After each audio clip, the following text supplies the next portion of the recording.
Greetings and welcome there, academic proletariat, to this episode of the Fireside Chats with Mr. Olson, where we will be discussing Period 6 in an effort to review the College Board's new concept outline for what is essentially the Gilded Age. So we're going to go ahead and get started by reminding you that there is a guided notes that accompanies this video. Looks like this. If you don't have access to it, please email me and I will get you access to it. So first, go ahead and take a minute, pause me, and see if you can identify the turning point dates or the bookend dates for Period 6. Go.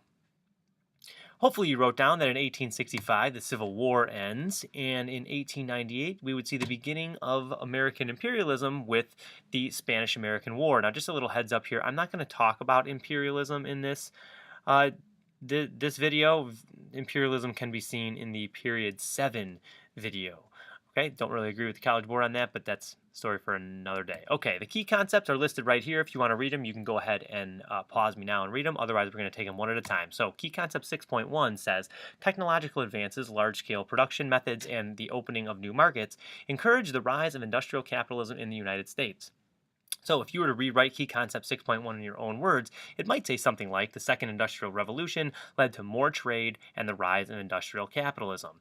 So let's use that as a jumping off point and discuss key concept 6.1, Roman numeral 1. Large-scale industrial production accompanied by massive technological change, expanding international communication networks, and pro-growth government policies generated rapid economic development and business consolidation. So, if you want to talk about the economic impact of the Civil War, you'll note that telegraph lines were strengthened, so communication became bolstered. The Pacific Railway Act bolstered transportation, especially the Transcontinental Railroad completion in 1869. There was also a National Banking Act, which promoted a nationwide currency. These things all facilitate corporate growth, especially in arms and clothing manufacturers during the war, but specifically the railroad industry after the war. So we really have to, that's why we use the Civil War as a jumping off point here, is because it sort of serves as a catalyst for the growth of big business in America. Other things to keep in mind with regard to the rise of big business is America's geography. So we have a very good geographical landscape for crop production, so it allows for bountiful harvests of wheat. We also have many natural resources that are especially useful in energy production, such as coal and oil. In addition to that, our demography, or our peopling, is another main cause of industrialization during the Gilded Age because of the influx of immigration that occurs in the late 1800s. Lastly, our Constitution and our government is set up to be very market friendly. Okay, the Constitution has certain clauses in it, and also the Supreme Court has been very business friendly in the way that it has interpreted cases over the years, specifically those cases in the 18 teens and 20s, Gibbons versus Ogden, Dartmouth versus Woodward, McCulloch versus Maryland.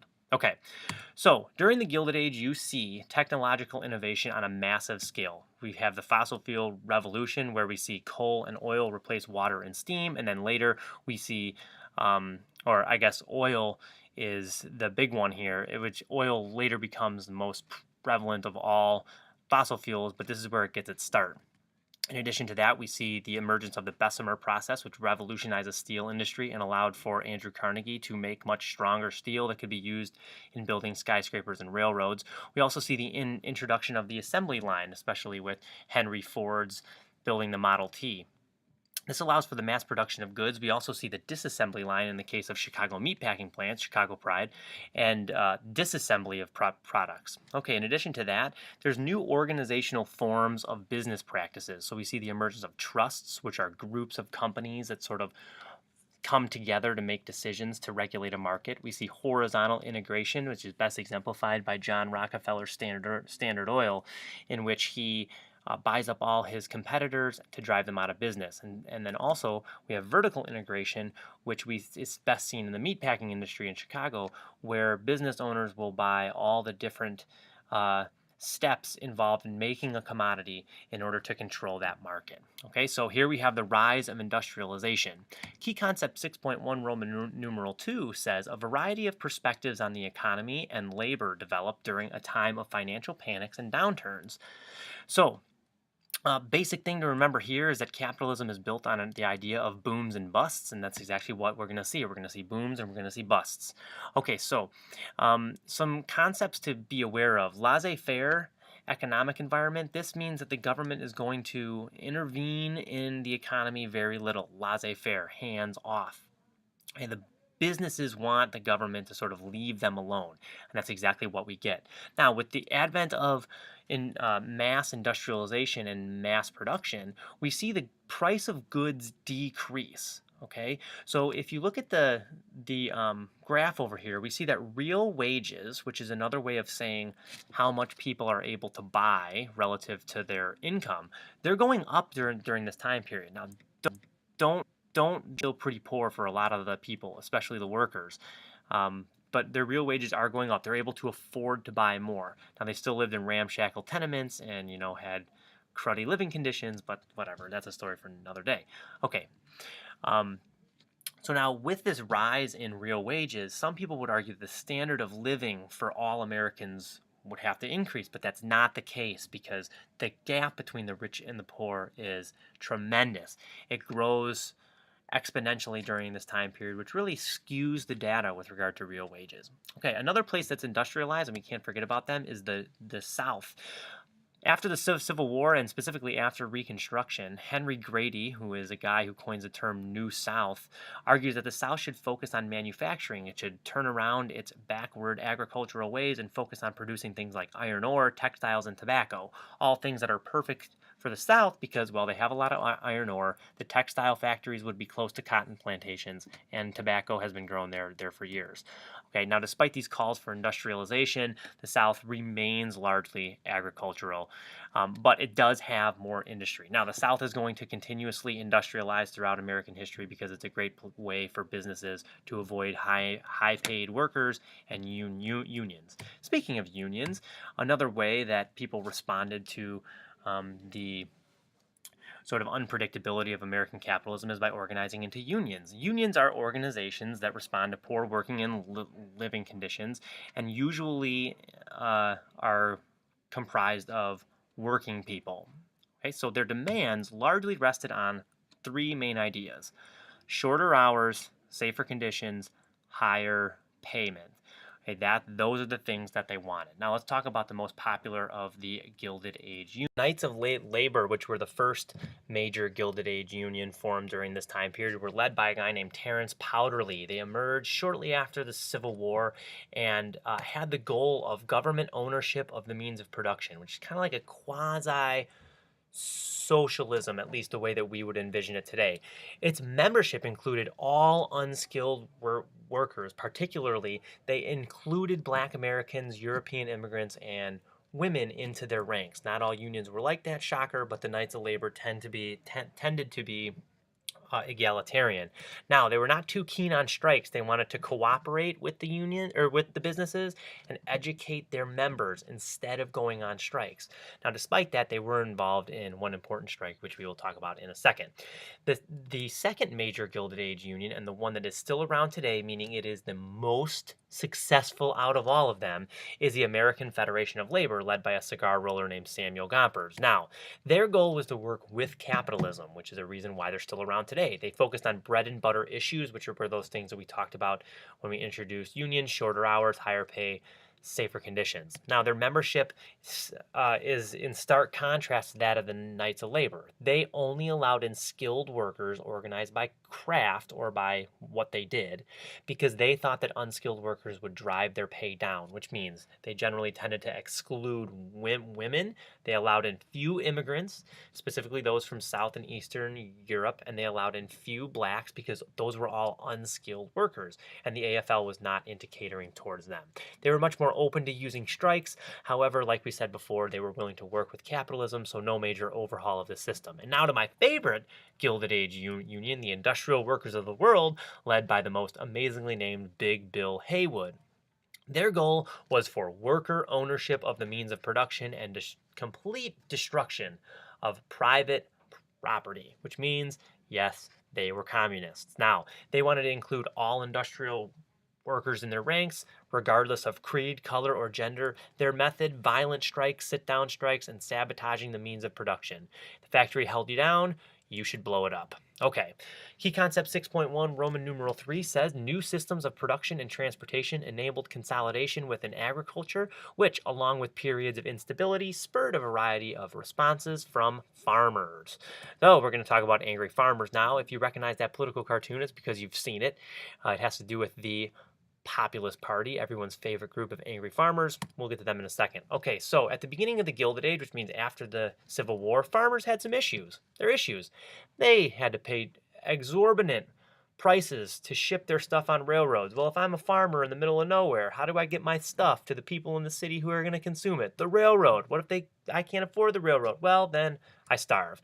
Another thing that was putting a thorn in the side of farmers was deflation that was caused by mass production.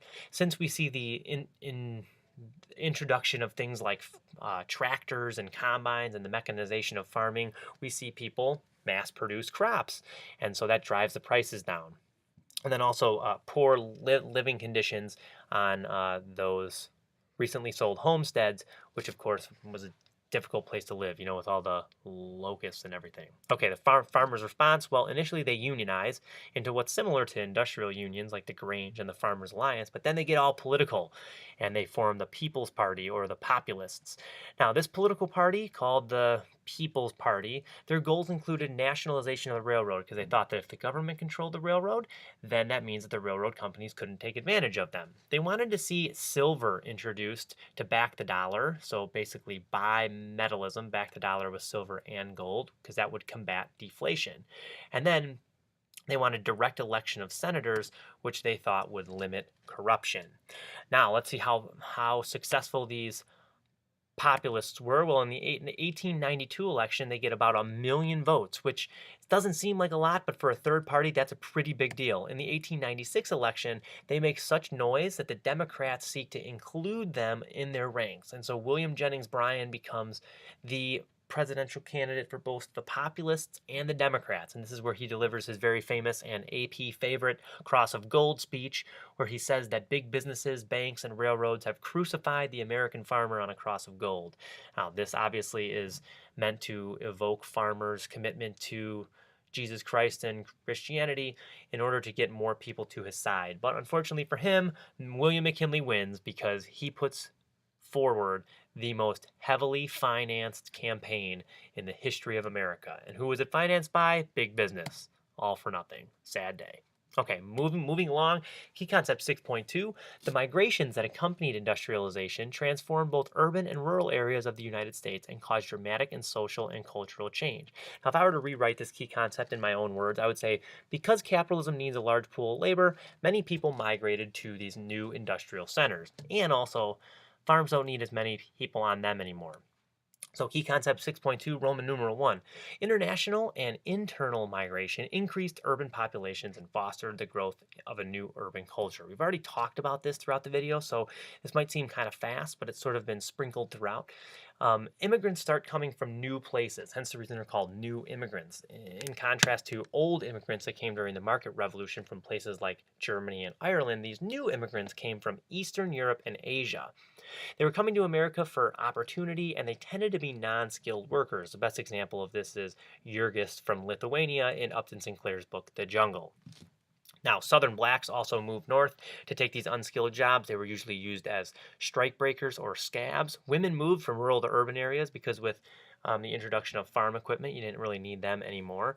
No more odd jobs for them to do around the house. Now, these changing demographics led to a surge of nativism and bigotry. Does that sound familiar, Trump 2016? We saw the introduction of American Protective Associations, which are basically white man's associations, and the prevalence of the very perverted idea of social Darwinism, which argues that some people are more fit to live in society than others. Now, right alongside this rise in immigration, you see the rise of an urbanization. And we're going to talk about urbanization in terms of its advantages and disadvantages. So the good things about urban advantages is that they do have access to things that they didn't have before, such as political machines, which help them get on their feet and help them get the necessities of life. We also have opportunity for entertainment and cultural experiences like museums and theaters and whatnot. Ethnic neighborhoods allowed new immigrants to settle with people similar to them, speak the same language, have the same customs. and whatnot. These urban areas generally tended to have more opportunities for work, and also social philanthropists like Jane Addams and Hull House and things like that allowed for immigrants to have access to help that they didn't have before. In addition to the settlement house movement, was a social gospel movement, which was basically a group of urban Christians that sought to use the gospel in a way to better the lives of immigrants. So they started things like the Young Men's Christian Association and the Young Women's Christian Association. They ring a bell? Or the Red Cross, or not the Red Cross, but um, Salvation Army. There you go. So places that were founded in sort of the mood of the social gospel movement. Okay. Now, the disadvantages of urban dwelling is, of course, the tenement houses that people lived in that were almost like going to fall down and crammed into houses that were right next to factories. So there was wild pollution. You also saw corruption in the form of the political machines that we mentioned before. All these immigrants came to the same place. So there was a surplus pool of workers. So it was hard to find a job. And then, of course, just a basic lack of shelter and other necessities that was best exemplified by Jacob Riis's How the Other Half Lives.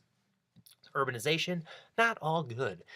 Key concept 6.2, Roman numeral 2. Larger numbers of migrants move to the west in search of land and economic opportunity, frequently provoking competition and violent conflict. So we're taking a field trip from the cities to head out to the sticks, where we will talk about westward expansion. So after the Civil War, since the U.S. Army was no longer focused on killing people in the South, it can now turn its attention on killing the natives. Woohoo!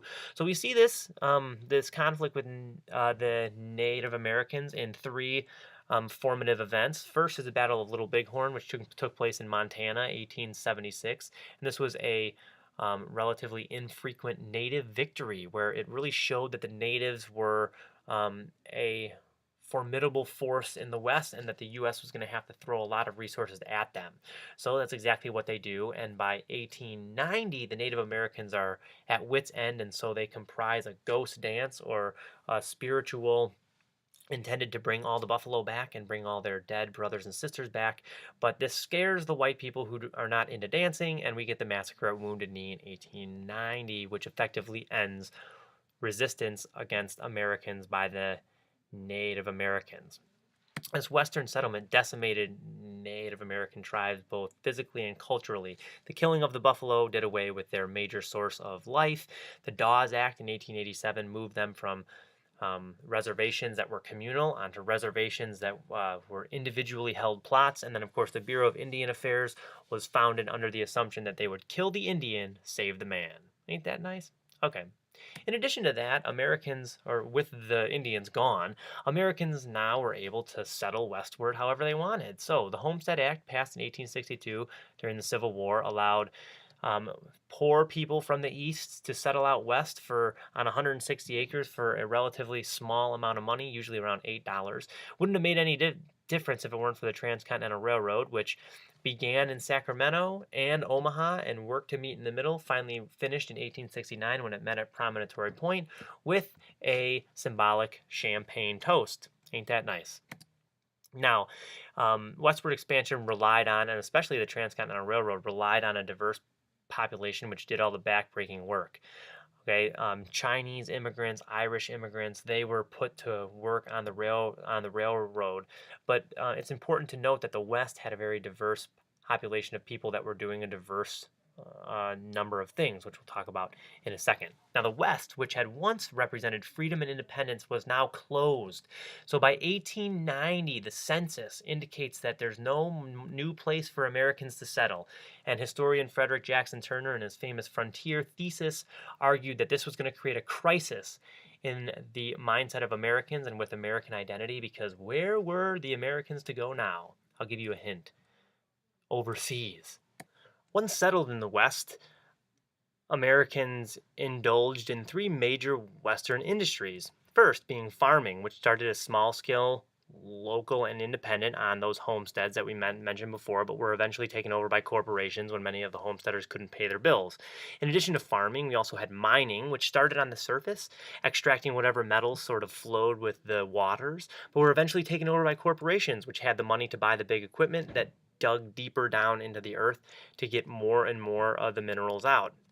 And this changed the landscape tremendously in that places where they would find gold on the surface, you would see the emergence of boom towns. But then once all that gold was exhausted, you would see ghost towns develop where there had once been a boom town.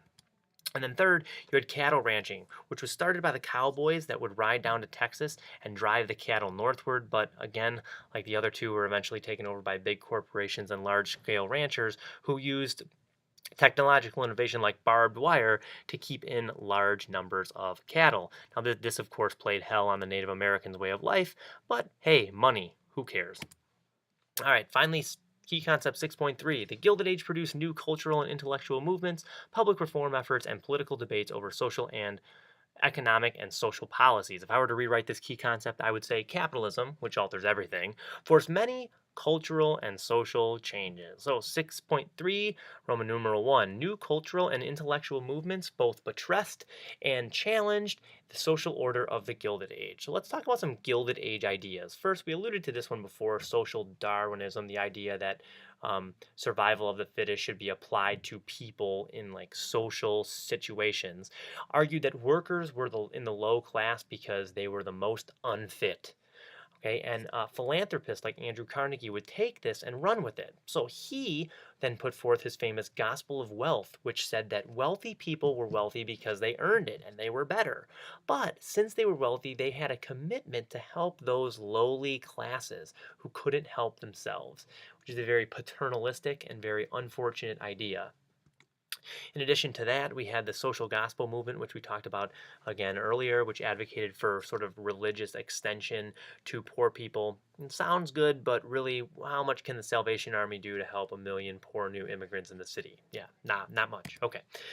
Key concept 6.3, Roman numeral 2 says dramatic social changes in the period inspired political debates over citizenship, corruption, and the proper relationship between business and government. This is where we see the emergence of political machines and political corruption during the Gilded Age. So, quick fact check. Can you name any of the presidents between 1877 and 1901?